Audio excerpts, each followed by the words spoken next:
All right. Good morning, everybody, and thank you for coming. We're here this morning to talk about both the Q2 results for tourism, now that those are in, and then that gives us the picture for the full first half of 2018. When, of course, we're comparing results for tourism this year against the same period last year, which included the America's Cup.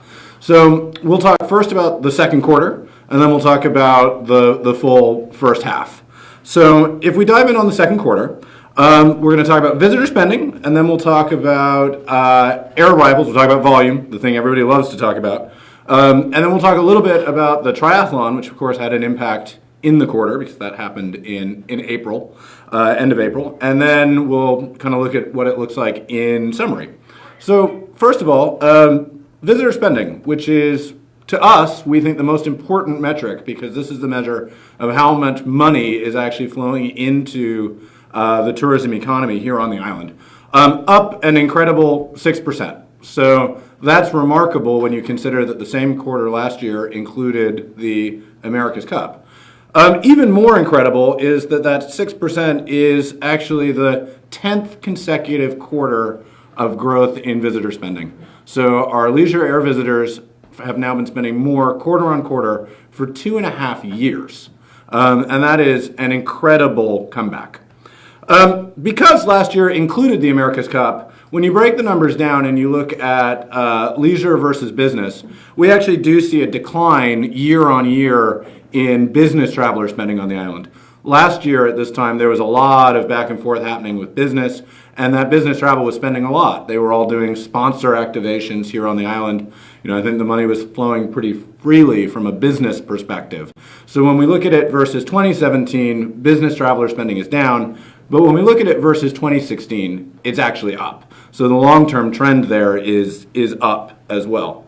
Similarly, when we look at per person spending, usually that's down as well. So that is down among both leisure visitors who are paying slightly less, as you'll see later, paying slightly less for their hotel rooms this year than they were at the same time last year. Again, I think that's to be expected. And down considerably more for business travelers, again, where a lot of that business was driven off the America's Cup. So if we're down per person, but we're up overall, that can only mean one thing, which is that we were up by a lot more in volume. So leisure air visitor arrivals, the number of people actually coming on vacation to Bermuda, was actually up by 15%, which is an absolutely outstanding performance considering that the same quarter a year ago included the America's Cup. Once again, that makes 10 consecutive quarters of growth. And what we're seeing actually is that in this case, both leisure air arrivals and business arrivals were actually up. So we had more business visitors, but they were the more normal business visitors who were spending less per person than the business visitors that we saw at this time last year associated with the Cup. We did see a big drop in other, that's the America's Cup, and we saw a drop in folks who were here visiting friends and family as well. Again, I think just about everyone on the island had somebody who they kind of knew who weirdly turned up as their best friend needing somewhere to stay for the America's Cup. So that's why that one is down as well. But overall, actually air arrivals, the number of people arriving on the island, is up by 5.4%, which means Skyport are, of course, very happy. One of the things that drove these results is, of course, the first of the 3 ITU World Triathlon Series events that Bermuda will host. So everyone will remember, I think, that this event was one that the Bermuda Tourism Authority and the National Federation of Triathlon went and bid for almost 2 years ago, actually, and we won that bid, and so we hosted the first of the 3 events this April. Government committed $2.9 million of funding to support that event, for which they got 152% return, according to the economic impact study that was done last month by PwC. So we hope they're very pleased with the return on that investment. The exciting thing about the triathlon is also that we have a runway with it. So there will be another ITU World Triathlon Series event in April of next year and April of the year after. And Bermuda has the opportunity now to bid for a grand final. So a World Triathlon Series grand final is a much bigger event. We would expect at least 3,000 people to attend, and this would be in 2021. So that bid will go in later this summer. It is already fully funded, and we are cautiously optimistic that Bermuda has a fighting chance there. And with that taken into effect, when you look at the effect of the full series, we'd expect a great economic return for Bermuda on the investment made in the ITU. But more on that in September. So the quarter, in summary, capacity was up, leisure air arrivals were up by even more, spending was up by slightly less, but to be expected, and we saw growth from our core US and Canadian markets. We were down in the quarter from the UK, but again, I think that is to be expected given the amount of traffic that Land Rover Bar was generating on the London-Bermuda route at this time last year with both the team, business associated with the team, and Land Rover's hospitality program during the Cup itself. So the big conclusion of that is actually an extra $6 million in Bermuda's tourism economy versus the same time last year, which is a really fantastic result that we're very pleased with. Moving on to look at the first half. So what happened now looking at Q1 and Q2 put together. So same picture that you just saw, but even better numbers. So air capacity is up by 8%. There are more airline seats available into Bermuda than there were this time a year ago. Air arrivals, leisure air arrivals are up by a whopping 17% year to date, which is an absolutely incredible result. But the most important number on the page is that 10%. So spending is actually up by 10% year on year, which is an extra $12 million flowing into the tourism economy. So what are the things that are driving that? And let's dig into some of the details a little bit. The increase in air capacity came overwhelmingly from Boston. So everyone will remember that we have a cooperative marketing agreement with JetBlue. That does not mean we write JetBlue a check. That means we go into market to promote Bermuda as a destination with JetBlue, co-branded between Bermuda and JetBlue. In exchange for that agreement, JetBlue increased their service from New York and introduced a daily service year-round from Boston that now competes with Delta. And the results kind of speak for themselves. So capacity is up by 2/3 and leisure air arrivals are up by 2/3. Again, proving that there is a relationship there between supply and demand. When we have a competition on a route, prices tend to fall, and there's the rather obvious fact that there's more capacity and seats to fill. So we see more visitors, which is why our focus remains on increasing the supply of seats out of our core markets versus expanding into completely new markets. So when we look at actually those core markets, with the exception of the UK, we actually saw a strong double-digit increase from all of our core market focuses. So New York, where we obviously have the most capacity, we were up by 16%. The Toronto area, we were up by 17%. And that's actually despite the fact that the flights on both WestJet and Air Canada already flew very full last year, so that was really good to see. Philadelphia's up by 27%.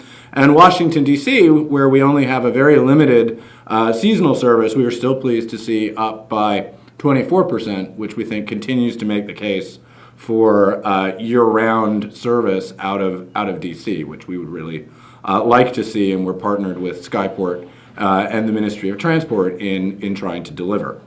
So all those arrivals are great. Where did they stay? Well, again, it's actually good news for everybody. So our hotel sector, which is of course enormously important because it employs the largest number of people in the tourism economy, saw a 5% increase in hotel occupancy. So more heads in beds. The rate that they're paying actually declined slightly. Again, you would expect that because rates were significantly increased for the America's Cup, but they haven't actually come down by as much as we thought they might. So it's actually really pleasing to see that we were able to achieve increases in hotel occupancy at rates that are really not much lower than what we were seeing a year ago. So as a result of more heads in beds and only a slightly lower rate, the most important metric for our hoteliers, which is what they call RevPAR, or revenue per available hotel room, was actually up by a little over 3%, which is good to see. It's also good to see that that didn't come at the expense of the vacation rental market. So this remains an important opportunity for Bermuda. We know that the vacation rental and the Airbnb style accommodation is something that younger, more experiential visitors and active families want. And actually the share of visitors that are choosing vacation rental actually increased slightly year on year. So that followed actually a decrease that we'd seen in Q1, but now including Q2. Actually, it's up slightly year to date, although length of stay has come down. And that's another America's Cup effect. So, of course, last year, many of the people who were here for the America's Cup, who came for a long time, chose vacation rental as a more cost-effective alternative for them. We don't have those folks coming this year, so average length of stay has gone down, but it's gone down particularly for the vacation rental market. On airlift, I think we really already talked about this, but the increase overwhelmingly comes from Boston, but there is a slight increase elsewhere that's predominantly change of aircraft and schedule changes. So as the airlines increase or decrease capacity, depending on the season, they make global changes to their schedule because everything has to line up. So, for example, when they start their summer season or when they end their summer season is not really driven by demand from Bermuda, it's driven by when they're making global fleet changes. And that's something which will actually negatively affect us in the second half of the year. So we know that both American and United are switching to their fall schedules much earlier than we would like, which means that the DC service and the Charlotte service will end earlier than we'd hoped, and American will be cutting back from 2 flights a day to 1 flight a day in and out of New York earlier than we would expect them to based on the demand that we've been seeing. So that lower capacity will definitely impact on our ability to maintain these kind of numbers in the second half, but we still expect it to be a good year. Finally, or not finally actually, but moving on to cruise, we see a big increase this year in the number of cruise arrivals to the island. This is driven really by 2 things. One is Norwegian swapping one of their ships out. So many of you will have seen the brand new Norwegian Escape in dockyard. That is a larger ship than the one it replaced, which increased the amount of capacity they have coming into the island. We also have a longer cruise season this year. So we had more ships coming earlier, and we will see in the second half more ships coming later. So we expect that this kind of number, this 15% increase, is probably what we're looking at for the year. The cruise arrivals are a little easier to predict than air arrivals because we know that the cruise industry does a very good job of revenue management, so the ships are almost always full. So based on the number of berths on the ships and the number of calls, you can pretty accurately predict how many cruise visitors we'll get, while air visitors is much more of an art to try and predict what we'll see. So we expect on air visitors that we won't maintain the kind of growth we saw in the first half, but we do expect that the second half will be up like the first. Finally, and this one really is finally, looking at a trend that we've been talking about for two years now, which is what's actually happening in the age of our visitors, is actually exactly the same pattern that we've been seeing for some time now, which is that we're seeing growth everywhere, but the number of younger visitors is increasing faster than the number of older visitors, which continues to skew our average visitor to be younger.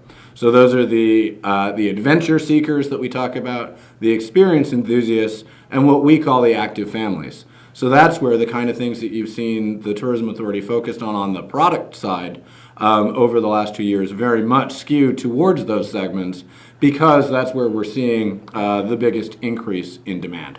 So once again, a great second quarter and a great first half of the year. We certainly see some headwinds in the second half, but there's every reason to believe that this will be a good year for Bermuda tourism.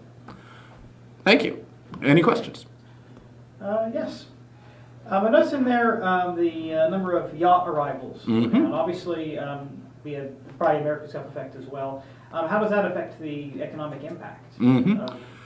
So the number of yacht arrivals is down. The number of super yacht arrivals was down even more, which is actually an effect of two things. One is the America's Cup, particularly with the super yachts. But the other actually is last year's Caribbean hurricanes.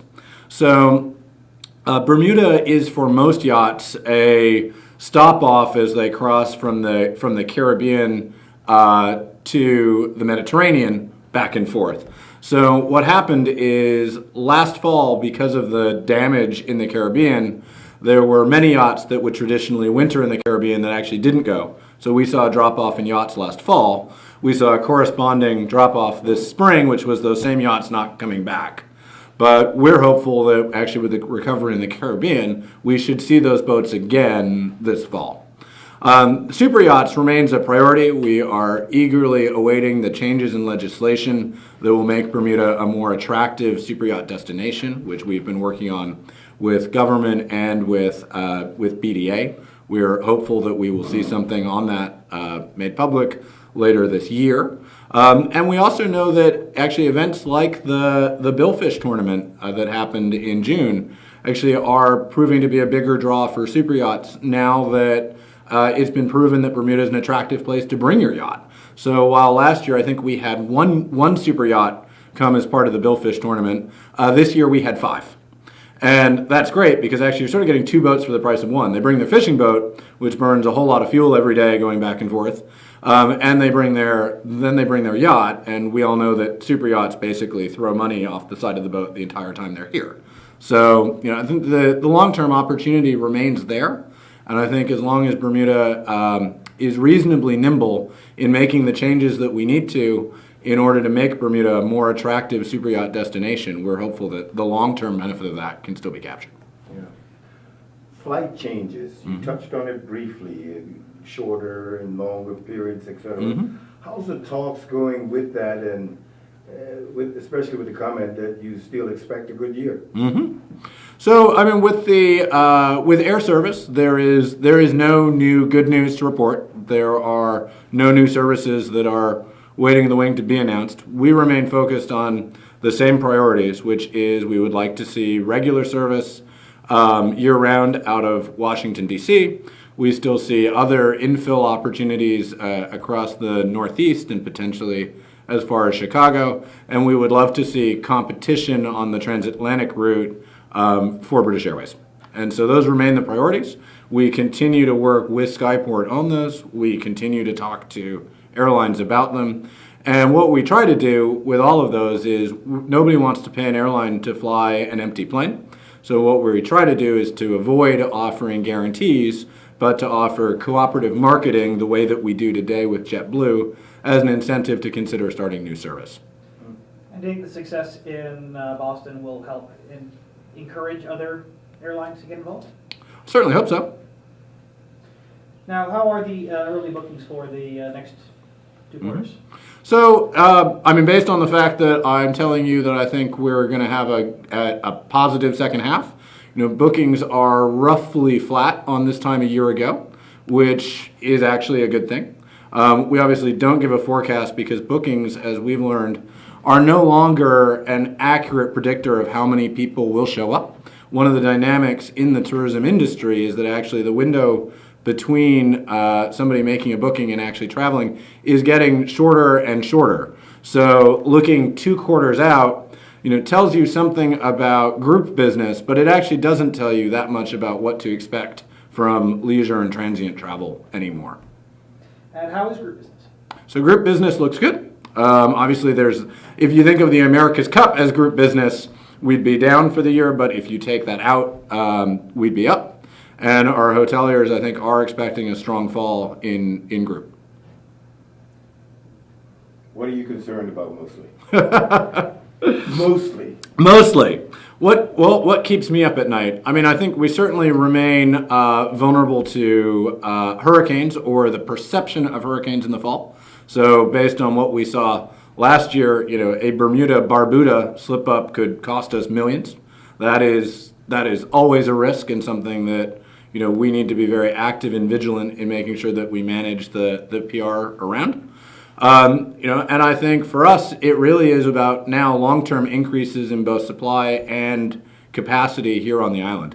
So we very eagerly await the opening of the Azure, the St. Regis, the Ritz Reserve, and the Bermudiana Beach Resort, which of course is the repurposed Grand Atlantic. All of those projects, any high capital project like that is inherently risky and has lots of complexity to it. So those are certainly all things that I worry about keeping on track, because we really need those hotel rooms and that new product available.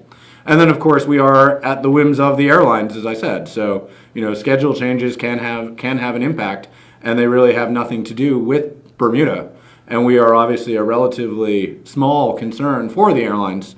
So it's always up to us and to Skyport and to the Ministry of Transport to make sure that we are engaged with the airlines and that we are working cooperatively with them to make sure that Bermuda sort of stays top of mind for them. And of course, the developments last night regarding the beach plan. How is the BTA sort of adapting to that? Well, so I think it's too soon to say. The beach vision the BTA developed, which of course has the support of both political parties and was in fact embedded in both election platforms. The beach vision is about creating jobs and opportunities for Bermudians on our beaches while improving the services that are available to visitors and locals and strengthening the character of those beaches. So the idea in the beach vision was not to create more horseshoe bays. It was to actually recognize the inherent character of each beach and draw out the differences between them. We remain focused on that as a priority. We believe it's the right thing to do for Bermuda and for our entrepreneurs. And I think our immediate focus will be to say, actually, there were 5 fantastic small Bermudian businesses last night that put on a great show and really proved that they can go above and beyond and deliver. And I think our priority in the short run will be to find the right opportunities to give those guys a business home. So whether it's on another beach or somewhere else entirely, or at Shelley Bay for that matter, we would like to see those businesses rewarded for the efforts they've made and the proof of concept that they delivered. It was said to have cost $75,000. Yeah, I really wonder where that number came from. I think anybody that was there last night would probably recognize that it would have been difficult to have spent that much money on an event like that. The actual number is $13,500, which for the 445 people who came out to see what those entrepreneurs had to offer, I think is money well spent. And I'd recognize certainly that those small businesses are not really equipped. They don't have the resources to be able to do a sample event the way we did last night.